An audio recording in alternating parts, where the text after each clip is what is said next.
Contents of an annual report. आगे सब तो देखिए contents of an annual report में हमारा क्या है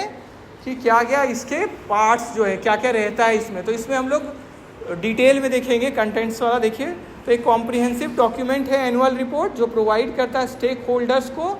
कि स्टेक होल्डर्स कौन हो गए, जो लोग भी कंपनी से जुड़े हुए लोग हैं, है ना, जिनका डिसीजन मेकिंग अफेक्ट होता है, जो भी चीज़ें होती है कंपनी में, ठीक है, with a detailed overview of a companies performance. Annual report में क्या होता है, डिटेल्ड ओवरव्यू रहता है, ठीक है। डिटेल्ड ओवरव्यू मतलब पूरा लगभग डिटेल में आपको एक लुक मिल जाएगा, उसको देखने से कंपनी का परफॉर्मेंस का, ऑपरेशंस क्या काम हो रहे हैं, फाइनेंशियल हेल्थ कैसा स्वास्थ्य है, ठीक है, वित्तीय तौर पर, एंड फ्यूचर आउटलुक, ठीक है, आगे का क्या पोजीशन बन रहा है, फ्यूचर आउटलुक जो बोलते हैं, आगे का क्या रास्ता बन रहा है, कहाँ जाएगी कंपनी, वो पता चले for a specific financial year, एक पर्टिकुलर फाइनेंशियल ईयर के लिए। जो कंटेंट्स है एनुअल रिपोर्ट का वो गवर्न होता है किसके द्वारा, रेगुलेटरी फ्रेमवर्क्स, मतलब कानून है ना इसके लिए, वो जैसे क्या है कंपनीज एक्ट 2013 है हमारा, इसको थोड़ा कम करिए ना, कहाँ है ये वाला फैन है, थोड़ा सा कम कर दीजिए, ज़्यादा आवाज़ हो रहा है, हाँ, and other applicable laws in India, और जो भी लॉ इस पर लागू होते हैं, ठीक है। तो देखिए नीचे में कंटेंट्स मेनली क्या क्या होता है, पहला देखिए कवर पेज। तो देखिए रिलायंस वाला जो हम लोग देखे थे शुरू में था ना कवर पेज, कवर पेज क्या है, जो फर्स्ट पेज रहता है, जैसे ये देखिए इस कॉपी का कवर पेज क्लियर हो गया। तो एनुअल रिपोर्ट है तो ऊपर में लिखा रहेगा ना एनुअल रिपोर्ट है ये किस कंपनी का, तो वो सब रहेगा डिटेल, ठीक है। फिर देखिए कवर पेज में क्या है, देखिए कंपनी का नेम है एंड लोगो, तो कंपनी का नेम रहेगा और लोगो चेंज हो रहता है ना कंपनी का, जिससे पता चले कंपनी कौन सा है, किसका है ये, है ना। फिर फाइनेंशियल ईयर किस ईयर के लिए है, फाइनेंशियल ईयर के लिए specifies the period covered by the annual report, तो पीरियड कौन सा, तो अप्रैल 1 2022 से लेके मार्च 31 2023 या जो भी पीरियड है हमारा। टैगलाइन और थीम,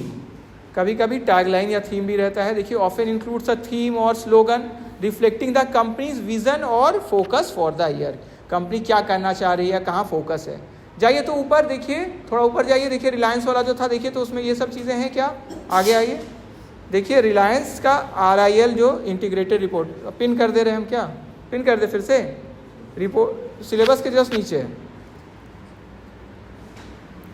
लीजिए हम पिन भी कर दे रहे हैं। देखिए RIL इंटीग्रेटेड, देखिए रियलाइजिंग एस्पिरेशंस पहले पेज में लिखा है ना, यही कवर पेज दिख रहा है आप सबको, खोल लिए सब, ओपन है, PDF कर लिए ओपन, हाँ बोलिए, हाँ देखिए रिलायंस कंपनी का नाम लिखा हुआ Reliance industries limited, growth is life, देखिए टैगलाइन है ना, दिख रहा है आपको, ग्रोथ इज लाइफ, बहुत बड़ा इंपॉर्टेंट ये मैसेज दे रहे हैं, ग्रोथ ही क्या है, आगे बढ़ते रहना चाहिए ना हमको, लाइफ वही क्या है, लाइफ है। और देखिए नीचे में फिर से एक टैग हो गया इनका, क्या, रियलाइजिंग एस्पिरेशंस लिखा है ना, कि जो भी हमने अपना उम्मीदें या जो भी हम सपना पाल के रखें उसको क्या करें, रियलाइज कर ले। तो रियलाइजिंग एस्पिरेशन मतलब उस दिशा में है, क्या क्या है, देखिए छोटा छोटा पिक्चर ये लोग दिए हुए हैं, जो सोलर पैनल है, फिर देखिए ये लोग सोशल वर्क जो चैरिटी वाला कर रहे हैं छोटे बच्चों के लिए, ठीक है, फिर कनेक्टिविटी वाला जैसे आपका जियो वाला ये सब हो गया, फिर स्टोर है रिलायंस स्मार्ट वाला, है ना, ठीक है, स्टोर है, फिर पेट्रोल पंप है रिलायंस वाला, तो ये सब क्या, फिर देखिए पेट्रोल वाला वो जो ऑयल एक्सप्लोरेशन है, फिर जो इवन ओल्ड एज वाले भी टैब लिए हुए हैं कनेक्ट कर रहे हैं, ठीक है। तो ये सब क्या है, कवर पेज पे ही ये क्या है, मेन चीज़ दे दिया। क्लियर है, यहाँ तक क्लियर है। चलिए वापस बाहर जाइए, जहाँ थे हम लोग उसी में जाइए, contents of an annual report में, ठीक है। तो कवर पेज क्लियर हो गया, बोलिए आपको तीनों पॉइंट, कंपनी लोगो और नेम क्लियर हो गया, कंपनी का लोगो रहेगा, नेम रहेगा, फाइनेंशियल ईयर, टैगलाइन और थीम था ना, वहाँ इंटीग्रेटेड फाइनेंशियल रिपोर्ट नीचे में लिखा हुआ था, है ना,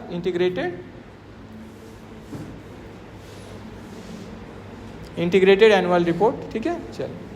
ये हो गया। अब नेक्स्ट देखिए नंबर 2 क्या लिखा हुआ है, चेयरमैन्स मैसेज। तो हम लोग देखे ना वहाँ पे था ना मैसेज, लास्ट क्लास में भी देखे थे, उसी के जस्ट नीचे वाला पेज आप बाद में घर में देख लीजिएगा, मैसेज था। इवन जो लेट धीरू भाई अंबानी थे उनके भी मैसेज था, है ना, थोड़ा सा लिखा हुआ था पहले का, और फिर मुकेश अंबानी जी का भी था, क्लियर है सबको, और भी वाइस प्रेसिडेंट, प्रेसिडेंट जो भी है उनका, ठीक है। A letter from the chairman और managing director addressing shareholders and stakeholders, जिसमें वो क्या देते हैं, थोड़ा अपना मैसेज देते हैं स्टेक होल्डर्स को, शेयर होल्डर्स को। हाईलाइट्स, इसमें क्या क्या रहेगा, की अचीवमेंट्स ड्यूरिंग द ईयर, क्या क्या हम लोग अचीव किए हैं इस साल में, चैलेंजेस क्या क्या फेस किए, कैसे उनको एड्रेस किए, स्ट्रैटेजिक फोकस क्या है, आगे के लिए कैसे बढ़ेंगे हम, उसके लिए क्या रणनीति है, gratitude to employees, customers and shareholders, सबका साथ मिला उसके लिए धन्यवाद देते हैं, है ना। फिर है आपका डायरेक्टर्स रिपोर्ट, तो कल भी इसको हम लोग कल भी देख रहे थे, डायरेक्टर्स रिपोर्ट रहता है, तो प्रिपेयर्ड बाय द डायरेक्टर्स, इसमें प्रोवाइड करते वो डिटेल्ड अकाउंट रहता है कंपनीज का ऑपरेशंस और परफॉर्मेंस के बारे में। इंक्लूड्स क्या रहता है इसमें, क्या क्या इंक्लूडेड रहता है, overview of business operations, market conditions, ठीक है, बिजनेस ऑपरेशंस का टोटल एक ओवरलुक होता है, ओवरव्यू होता है किस तरह से काम हो रहा है, मार्केट कंडीशंस कैसे हैं। फाइनेंशियल हाइलाइट्स जैसे रिवेन्यू, प्रॉफिट्स, ये सब कौन ये सब लिखते हैं, डायरेक्टर्स, इसे तो डायरेक्टर्स रिपोर्ट है ना उनके हिसाब से। डिटेल्स ऑफ डिविडेंड्स प्रपोज और डिक्लेयर्ड, कितना वो डिविडेंड इस साल के लिए रख रहे हैं और डिक्लेयर कर रहे हैं। फिर information on changes in the board of directors, जो चेंजेस आया है बोर्ड ऑफ डायरेक्टर्स में उसके बारे में इंफॉर्मेशन देंगे, कौन पहले थे अभी कौन आ गए, ये सब जो भी चेंजेस आया, ठीक है, जिस तरह से भी लॉ में बोला गया कि आपको चेंजेस को इनकॉर्पोरेट करना है, शामिल करना है, उसको देखते हुए हम लोग शामिल करेंगे। की मैनेजरियल पर्सनल, KMP अभी कौन कौन है यहाँ पे, कौन है मेन पर्सन्स, और आपका ऑडिटर्स, ऑडिटर्स के बारे में भी रहेगा। कंप्लायंस विथ CSR, जो सामाजिक दायित्व हम लोग को निभाना था, तो उसके बारे में हम लोग क्या किए, हम लोग पहले देखे ना CSR रिपोर्ट, CSR वाला भी था ना इसमें, 10 साल वाला और कुछ कुछ था ना, अलग अलग कंपेरिजन देखे थे हम लोग पहले क्लासेस में। फिर सिग्निफिकेंट इवेंट्स आफ्टर, तो वही अंडर सेक्शन 135 वाला है। फिर सिग्निफिकेंट इवेंट्स क्या रहे after the end of the financial year, कि फाइनेंशियल ईयर खत्म होने के बाद, लेकिन इस रिपोर्ट के इशू करने के दौरान जो हुए हैं, इस पहले मतलब फाइनेंशियल ईयर खत्म हो गया 31 मार्च को, मान लेते हैं रिपोर्ट हम ये निकाल रहे हैं, मान लेते हैं 20 अप्रैल को, तो 1 अप्रैल से 20 अप्रैल तक कुछ हुआ होगा कंपनी में, हो सकता है इंपॉर्टेंट कोई इवेंट है, तो उसको भी हम शामिल कर लेंगे, ठीक है। वो कहाँ दिखा देंगे, डायरेक्टर्स रिपोर्ट, क्लियर है सबको। तो यहाँ हम लोग पूरा डिटेल में नहीं कर रहे हैं डायरेक्टर्स रिपोर्ट, क्योंकि हम लोग यहाँ मेन किस पे फोकस कर रहे हैं, एनुअल रिपोर्ट पे,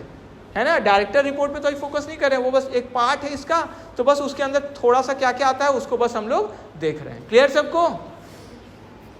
फिर देखिए नेक्स्ट है हमारा मैनेजमेंट डिस्कशन एंड एनालिसिस, कल भी ये देखे तो थोड़ा सा हम लोग इसमें इनसाइट्स रहता है, मतलब जानकारी रहता है किसके बारे में, कंपनी का फाइनेंशियल कंडीशन,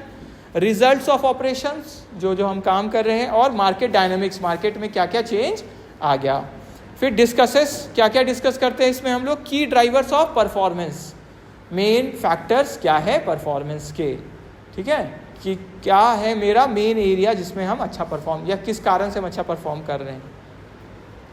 फिर रिस्क एंड अपॉर्चुनिटीज़, कहाँ कहाँ रिस्क है, ठीक है, और अपॉर्चुनिटी कहाँ कहाँ हम लोग को मौका मिल सकता है, खतरा और मौके के बारे में बात करना है। रिस्क एंड अपॉर्चुनिटीज़ के बाद है स्ट्रैटेजीज फॉर फ्यूचर ग्रोथ, आगे हम कैसे ग्रो कर सकते हैं। हम लोग कौन सा यूनिट कर रहे हैं, हाँ लास्ट 6, क्यों कर रहे हैं,